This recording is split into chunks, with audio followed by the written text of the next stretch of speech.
अस्सलाम वालेकुम दोस्तों। पाकिस्तान के farmer head coach Mickey Arthur ने ये कहा है कि बाबर आजम और मोहम्मद रिजवान मौजूदा जो टी20 क्रिकेट खेली जा रही है उसको सूट नहीं करते हैं। यानी उन्होंने इस चीज़ की हमायत की है कि बाबर आजम और मोहम्मद रिजवान को टी20 टीम में नहीं होना चाहिए। ये अलग बात है कि उन्होंने ये तारीफ भी की कि वर्ल्ड क्लास प्लेयर हैं, बट अब टी20 की मांग कुछ और हो गई है। और उन्होंने माइक हैसन जो कि अब पाकिस्तान टीम के कोच हैं उनकी तारीफ की कि वो एक ख़ास प्लानिंग के तहत पाकिस्तान क्रिकेट को लेके चल रहे हैं। और साथ में सलमान आगा जो कप्तान हैं, दोनों इनका एक अपना एक विज़न है जिसको लेकर वो चल रहे हैं और इसमें पाकिस्तान के लिए थोड़ा के सूदमंद रहेगा मामला। ये मिकी आर्थर ने कहा। और दिलचस्प बात ये है कि मैं सोशल मीडिया पे ही देख रहा हूँ कि मिकी आर्थर के नाम से बल्कि उनके वीडियो क्लिप चल रहे हैं। उन्होंने बोला कि अगर मैं होता तो बाबर आजम टीम में होते। अब उसमें कहीं पे एशिया कप का ज़िक्र नहीं, उसमें कहीं पे किसी और चीज़ का ज़िक्र नहीं, वो वीडियो क्लिप कब का है, ये कुछ नहीं पता। मगर ये जो स्टेटमेंट मैंने आपको बताई, जिसमें उन्होंने ये कहा कि बाबर और रिज़वान अभी सूट नहीं कर रहे हैं टी20 क्रिकेट को, ये ताज़ा है और ये बहुत से इंग्लिश वेबसाइट्स, न्यूज़पेपर्स के ऊपर छपी हुई है। जो क्लिप चल रहा है, उसकी मुझे नहीं पता वो कब का है, वो कौन से इवेंट पे उन्होंने बोला। तो ये आप पहले क्लियर कर लें। नंबर 2, आपने शोएब अख्तर साहब का स्टेटमेंट सुना होगा। उन्होंने बोला कि लिख के मैं देता हूँ, आई कैन बेट कि आफ्टर ये जो ट्राई नेशन सीरीज़ है, पाकिस्तान 3 चेंजेस करेगा। और इशारा उन्होंने बाबर की तरफ भी किया। बासित खान साहब ने भी बाबर के ऊपर बात की कि होना चाहिए। और भी बहुत से क्रिकेटर्स हैं जिन्होंने ये बात की कि बाबर आजम होने चाहिए। अनफॉर्चुनेट है ये बात कि पाकिस्तान टीम अब जब एक रोज़ दूरी पे है, ट्राई नेशन सीरीज़ शुरू होनी है, जैसे एक तरह से वो कर्टन रेज़र होगा फॉर एशिया कप। और हम इस बहस में पड़े हैं कि बाबर होने चाहिए, नहीं होने चाहिए, रिजवान होने चाहिए, नहीं होने चाहिए। शायद जब टीम अनाउंस हो रही थी, सबसे ज़्यादा मैं बोला था कि बाबर रिजवान के बगैर टीम नहीं बनती है इन कंडीशन के ऊपर। कम से कम दोनों में से एक क्रिकेटर ज़रूर होना चाहिए। ये मेरी राय थी, मेरी पर्सनल राय थी। बट जब टीम बन गई, अनाउंस हो गई, खिलाड़ी ट्रेनिंग कर रहे हैं, जो आए हैं ये भी हमारे ही शहज़ादे हैं, हमारे ही हीरो हैं। और हम उतनी ही सपोर्ट करेंगे इनको जितने हम बाबर या रिजवान को करते हैं। बिकॉज़ ये कोई क्लब की टीम नहीं है, इट्स अ पाकिस्तान टीम। और इनके सीने के ऊपर भी वही झंडा लगा है जो बाबर और रिजवान के ऊपर लगा है। मैं अभी भी शायद ये समझूँ कि दोनों में से किसी एक की ज़रूरत पाकिस्तान टीम को डालना चाहिए था। मैं अभी भी कहता हूँ। बट मैं ये भी कहता हूँ कि खुदा ना ख़ास्ता अगर हम ट्राई नेशन सीरीज़ हार भी जाते हैं, फिर भी टीम में चेंज नहीं होना चाहिए। ये जो समझ रहे हैं ना कि हार गए देखियो चेंज होएगा, ये पाकिस्तान में सबसे बड़ा अनफॉर्चुनेट है।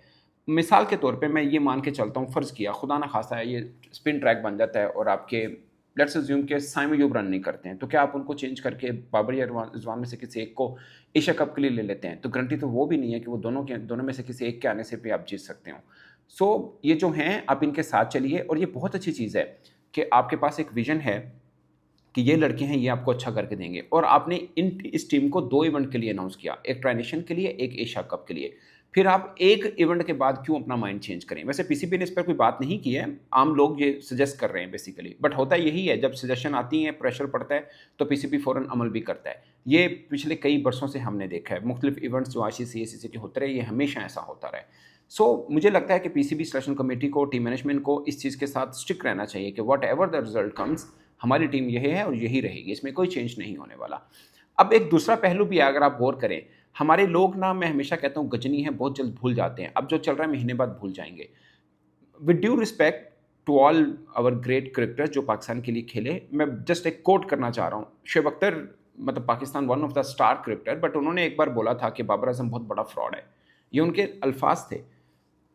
और अगर उनको ये लगता है या किसी और क्रिकेटर को जो पहले कहते थे कि बाबर आज़म की टी20 टीम से जगह नहीं बन गई, अब वो क्यों कह रहे हैं कि हाँ, बाबर आज़म को होना चाहिए? मैं वैसे बात इस पे मैं खुद पहले बोलता हूँ कि बाबर आज़म से किसी एक को होना चाहिए। बट मेरा पॉइंट ये है कि ये जो पहले बाबर जब टीम में थे, तब बहुत से क्रिकेटर्स कहते थे कि बाबर आज़म को नहीं होना चाहिए, रिज़वान को नहीं होना चाहिए।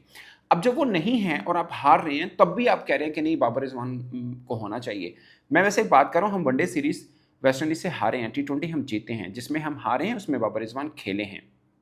मैं ये लॉजिक नहीं दे रहा कि बाबर रिज़वान नहीं है तो ठीक है। मैं तो पहली मेरी लाइन ये है कि बाबर रिज़वान को होना चाहिए। इन दोनों में से एक तो लाज़मी होने चाहिए।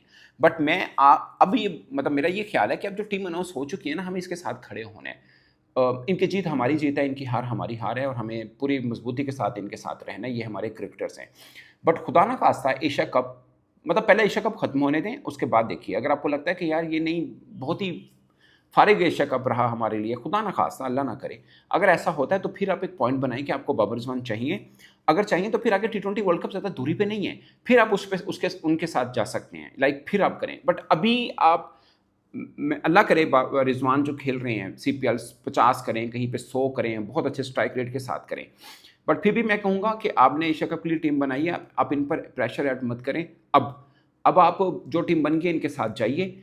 इस एशिया कप के ख़त्म होने के बाद आप एक माइंड बनाइए और बताइए कि आपको बाबर रिजवान दोनों चाहिए, दोनों में से एक चाहिए, क्योंकि ये स्पिन ट्रैक है आपका। अगर T20 वर्ल्ड कप जो है वो भी स्पिन ट्रैक के ऊपर होगा। आपने सारे का सारा वर्ल्ड कप आपने श्रीलंका में खेलना है, वहाँ पे खासकर under light condition, fast bowler का सीम बहुत तगड़ा होता है, स्पिनर्स का टर्न बहुत अच्छा होता है। इंडिया रिसेंटली कोई वनडे सीरीज बुरी तरह से हारा था, वो श्रीलंका में ही हारा था उनके स्पिन ट्रैक पे। बल्कि उससे पहले भी एक बार जब एशिया कप शायद चल रहा था तो विलियर लगे जो उनके लेफ्ट आर्म स्पिनर हैं, उन्होंने पूरी की मतलब 4 से 5 आउट कर दिए थे इंडिया के इंडियन बैट्समैन को आउट किया था।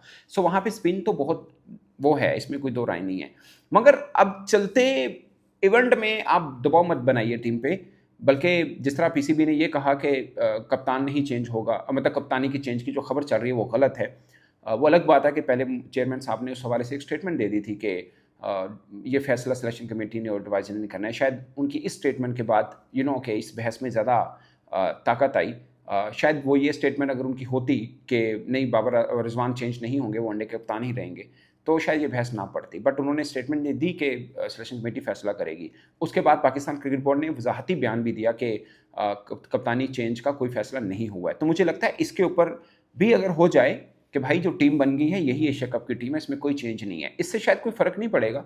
बट इसमें जो टीम के खिलाड़ी खेल रहे हैं उनमें मोराल बूस्ट रहेगा। अब जो पहले टॉप 5 बैटर हैं उसमें हारिस विकेट कीपर को लेकर, साइम अयूब, साहबजादा फरहान, अनफॉर्चुनेटली मीन के फ़खर जमान या 3-4 1-2 नाम और भी यूँ हैं, उनके जहन में एक्स्ट्रा प्रेशर रहेगा। यार ये जो डिस्कशन चल रही है कि अगर हम ट्राई नेशन हार जाते हैं तो चेंज होगा, हर खिलाड़ी खुद पे लेगा कि यार कहीं मैं चेंज तो नहीं हो जाऊँगा। देखिए साहबजादा फरहान ने आखिरी 6 में 3 मैन ऑफ द मैच हैं, और हारिस लाहौर के अंदर जो हमने बांग्लादेश के खिलाफ खेला था उसमें मैन ऑफ द सीरीज़ थे, 100 किया था। उसके बाद 2 सीरीज़ उनकी बहुत बुरी गई हैं, नो डाउट, बट इतना तो नहीं ना कि 2 बुरी गई हैं तो आप उनके बारे में सोचें। नंबर 3, अब फ़खर जमान के ऊपर शक रखना तो अजीब बात है। वैसे पाकिस्तान क्रिकेट पे कुछ भी किया जा सकता है। वर्ल्ड कप 2023 में हमने शुरुआत में इनको खिलाया ही नहीं था, ये हम इस तरह के बड़े पंगे करते रहे हैं। और सलमान आगा आपके कप्तान हैं, तो आ जाके फिर आप किसको बदलेंगे? अगर खुदा ना खास्ता मैं मान के चलता हूँ कि साहबजादा फरहान ट्राई नेशन सीरीज़ में नहीं रन्स करते, जो कि स्पिन ट्रैक होगा, हो सकता है ना कर पाएँ, खुदा ना खास्ता, तो क्या आप उनको चेंज कर देंगे? या फ़खर को चेंज करेंगे, या साइम को करेंगे, या हारिस को करेंगे? तो ये इज़ाफ़ी दबाव है ना जो बना के हम बैठे हुए हैं। मुझे लगता है कि हमें वी शुड बी रिस्पॉन्सिबल, और जो टीम है उसके साथ खड़े होने, मैच होने दें, रिजल्ट आएगा उसके ऊपर बात ज़रूर करेंगे हम कि क्या गलत हुआ। फिर हम ये भी कहेंगे सिलेक्शन कमेटी ने अच्छा फैसला किया था या गलत किया था। एट द मोमेंट अब रिजल्ट जो भी आए, अल्लाह करे पाकिस्तान के लिए बहुत अच्छा है, बट मैं ये मानता हूँ कि इस टीम में गुंजाइश थी बाबर या रिजवान में से किसी एक की एटलीस्ट ज़रूर थी। अब नहीं डाला तो ये इसके साथ खड़े हैं, कल जीत भी जाएँ तब भी मेरा यही रहेगा कि इन दोनों में से किसी एक की ज़रूरत थी पाकिस्तान को। खुदा ना खासा हम हार जाते हैं तो वो है ही है, फिर तो सबको समझ आ ही जाएगी। तो ये दोस्तों, इस पर आप अपनी राय कमेंट के सूट में ज़रूर बताइएगा। और आई होप कि आप पाकिस्तानी फ़ैन जो हैं वो तो ज़ाहिर अपनी टीम के साथ खड़े होते हैं, मगर जो फॉर्मर क्रिकेटर्स हैं, मुझे लगता है अब इस बहस में नहीं हमें पड़ना कि होने चाहिए थे या नहीं, मतलब होने चाहिए या नहीं होने चाहिए, तब्दील करनी चाहिए या नहीं करनी चाहिए, नहीं करनी चाहिए। अब एशिया कप तक यही स्क्वाड है, इसी को रखिए और इनके साथ कंधे के कंधा मिलाकर खड़े होइए। इनका हम अपनी बातों से भी इनको इंस्पायर कर सकते हैं, मोटिवेट कर सकते हैं। ये हमारे ही स्टार हैं और हम इनको इतनी ही रिस्पेक्ट दे रहे हैं जितनी हम बाबर रिजवान या किसी और क्रिकेटर को देते हैं। जो जितने भी नए आए हैं इनसे हमें उम्मीदें वही बना के रखनी चाहिए जो हम कभी बाबर रिजवान से बना के रखते हैं। अगर हमारी उम्मीदें ये रहेंगी, ये परफॉर्म भी वैसा कर दिखाएंगे इंशाल्लाह। आई होप कि ऐसा ही हो, बट बाकी जब रिजल्ट आता है तो उसके ऊपर बात ज़रूर करेंगे हम। इस पर दोस्तों आप अपनी राय कमेंट के सूरत में ज़रूर बताइएगा। मेरी तरफ से इतना ही, इजाज़त दीजिए, अल्लाह हाफिज़।